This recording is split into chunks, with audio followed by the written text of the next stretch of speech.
So that was probably like the first book that I read that actually caught my attention to the messages that could be in books or how interesting a book could be. So I'd probably say when I was in RDC, I probably ended up reading like 3 or 4 books. I was only there 21 days. The maximum you can be there is probably, I believe, I don't know why I keep thinking 45. I believe it was 45. And like after the 40th day, you can make a fight. So once you call from RDC, I ended up probably going to like through 3 bunches. Probably had like 80 years, but he was actually the coolest. I'm like, I didn't give a fuck about it. But it'd be like that sometimes because a lot of people being there with, just because you got a lot of time does not mean that you're going to have to serve all that time or most of the time. Like, especially if you take it to trial. That's why I salute them guys that take it to trial, because you can't let them numbers scare you, you know what I mean? Or even if you go down there on the plea, like, you can't go down there on no bullshit and getting caught up with the drugs, the cell phones, you know what I mean? Just the prison world, because it is a world within itself that's easy to get lost in, especially if you got a lot of time, because it's easy to give up on what's going on out there. Like, can you imagine, like, being 22, it's 2008, your out date is 2015, like, I was still scared from shit. The shit they said was gonna happen in 2000, so shit, you know, I'm like, shit, 2008, what about 2010, you know what I mean? Like, and I'm looking at my max, I'm like, damn, 2021, like, it's like I just start putting that shit behind me and start focusing. I ain't even gonna say at that point I was focusing, I just start, shit, adapting to my environment, you know what I mean? Like, shit, you gotta do it, so. I stayed down there 21 days, and I was expecting, like, they call you down over the period of time that you're there. They call you down, like, get your DLC number, like, you know, ask you questions. Do you feel like killing yourself, or do you feel like, you know, just all type of crazy shit. You know what I mean? And, like, they give you a level, because you get a level depending on your crime. Or level 5 being the highest, like, behind the walls and shit. Like, you can't see outside to where, like, you got the level 1s that's like you can actually go to prison and be a level 1 and work outside the fence. Like me, myself, I was working at the state fairgrounds at one point in my bid because I had done so good. I worked my way down to a level 1 prison. But I started off in a level 3, 4, which I was expecting I was going to have to go on down the road to what we call the farm and then the formatory prison. But what RDC is, it's actually 3 prisons. It's in Plainfield, Indiana, it's 3 prisons all right there. I know it sounds crazy, but I'm explaining it a little bit. So you got RDC where everybody comes to goes to the Indiana Department of Correction Center to, whether, you know, like I just said, to get your numbers. So connected to RDC, well, not connected, but right behind RDC is Plainfield Correctional Facility, which is like a medium level, but it's fenced around with towers also. It has probably about, I said maybe up to 1,200 to 15 people. And that's fenced in. So then, like, behind that, to like the northeastern side, you got PrEP, which was like a level 1 prison, Plainfield reentry facility. Like, that's where you're trying to get to, like, when you're about to go back into society, you know, this is the prison they send you to. But it's just not the only one, but, you know, it's supposed to reform you and get you back prepared for the real world, because you got to think, like, some people have been locked up 30 years or 10 years or shit. Like in my case, I did 6 years and 8 months straight, so, like, so much can change. Even in, like, 5 years, like, your loved ones die, you know what I mean? Like, people getting older, you getting older, and, like, you don't go to prison and open your eyes and, like, really realize that, shit, they keep me in here forever, you know what I mean? Like, that's what's gonna happen, because it took me like 4 years to really realize that, shit, I was 25, I'm in prison, shit, I've been in prison for 3, 4 years, got 3, 4 years left, my people out here struggling, my sister needed a kidney, my granny had just died, my best friend got killed, my mama aged, my brother dropped out of college, you feel me? So I'm the oldest, I'm like, damn, what I've been doing these last 2 years, I just really been in prison,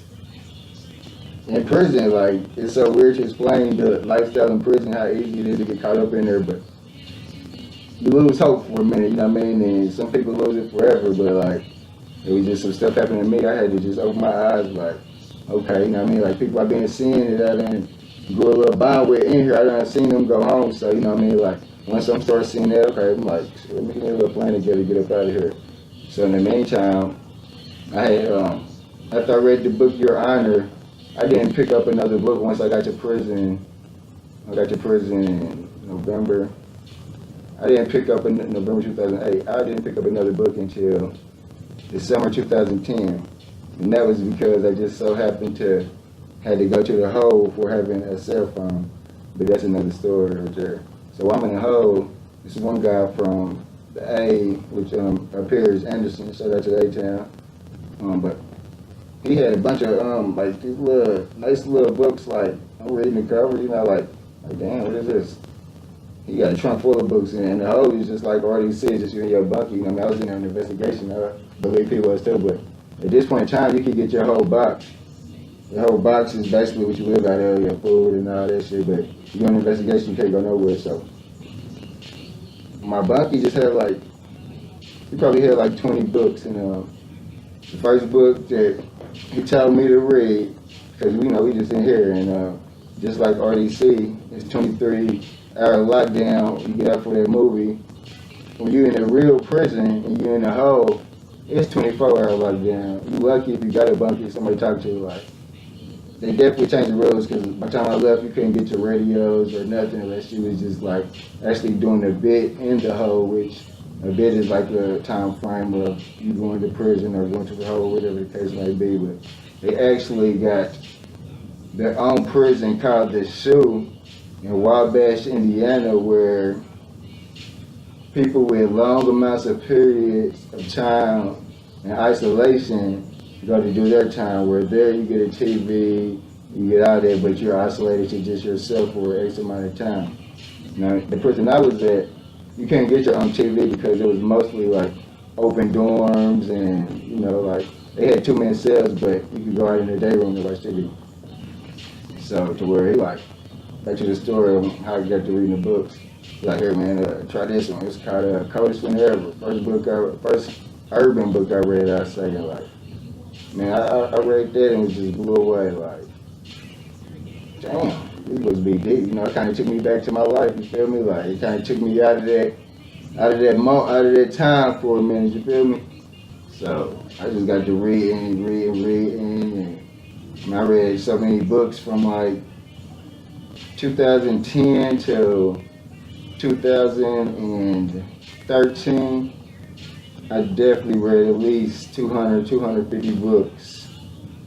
Because I just got to a point where I was just knocking them out like in a day if it was real good, like for real, you feel me? Like it was just crazy. I'm like, damn, I'm addicted to reading these books. But then I started realizing that people in prison order books like crazy, and like after you read so many of them, you know, like I can do that. You feel me? So I mean, you know, I always had that in the back of my mind that I could write a book, but it really never dawned on me because, you know, like I'd always been in the streets. I graduated high school in 3.5 years, but right at the high school, I was straight, you know, just in the streets, and I wasn't never thinking about writing a book or whatever. So it's probably like 2012, you know, I done got my act together. I'm on my way home or whatnot. So I get sent to IREF, which is Indianapolis Reentry Facility, right, like downtown in Indianapolis. So the thing about this is, so everybody here, this is a working camp. Like everybody here is going out to work, or like you got a job, and like everybody here got under, I believe it's like 4 years, 48 months, or maybe 3 years, 36 months. But whatever case may be, everybody's on their way home, and instead of housing like 1,200 people, this prison only housed, no more than 300 people. So, you know, it's a lot smaller and it's a lot easier access also. So, as soon as I get here, I'm seeing a lot of my buddies. Some I knew from the street, some I hadn't seen in a while, you know. But my buddy, Will, shout out, homie.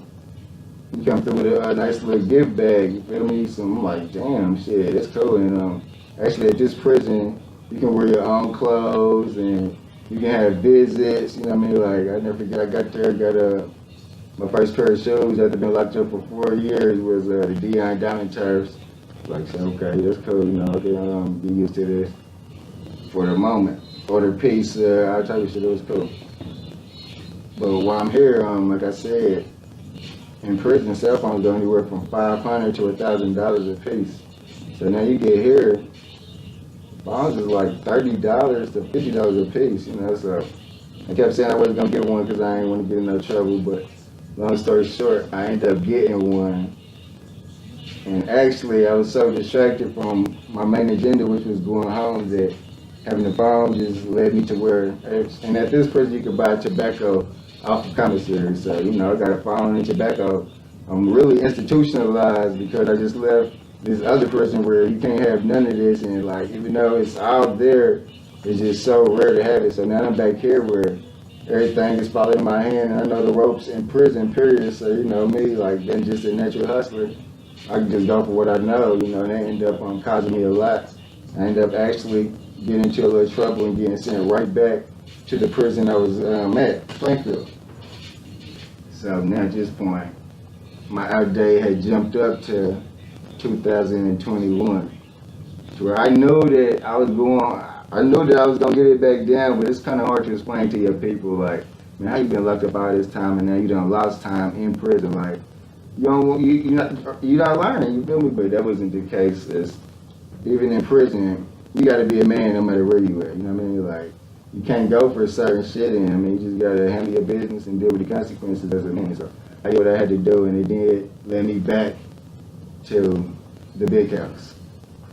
And it's like that's when things changed. The girl I was with had a baby on me, and you know, like, my whole family was just kind of separated because my grandmother had died.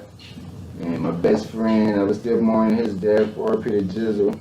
So in my mind, you know, I'm like, okay, it's ugly right now, but I know that, mind you, this 2012, this was August 2012. I'm like, okay, it's kind of ugly right now, but I know that if I just stay out of trouble, my time don't come my way back, and I'm still eligible to get a time cut.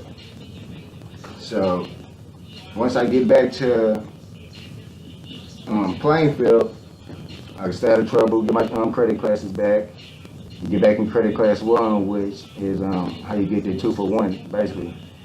So I'm like, okay, man, I'm about to get out here. I'm like 26, 27. I got to figure out a way to get out here and eat legit, where I ain't got to go through this no more. Or, you know, maybe I can even make it big and help my people out a little more. So I'm down there, I read more books, and I read Jay-Z's book, Decoded. And that book kind of changed the way I looked at things, because, man, he's so genius, you know. So I'm like, yeah, maybe I can write a book about my life. I'm like, nah, I ain't gonna do that, because why do that when you can just, I mean, that's why they got fiction, you know what I mean? Like, why give them your life when you can just, you know, create fiction and build your fan base, and then you can give them the life story at the end, you feel me? So, if y'all like this video, go ahead and comment, you feel me, subscribe. Tell me how y'all feel, you feel me? Y'all push me, I'm gonna push y'all. My Money, More Problems, the book, out now. You can get it well, here, it's a couple, you can get it in the mall here, but online you can get it at Create Space or Amazon.com or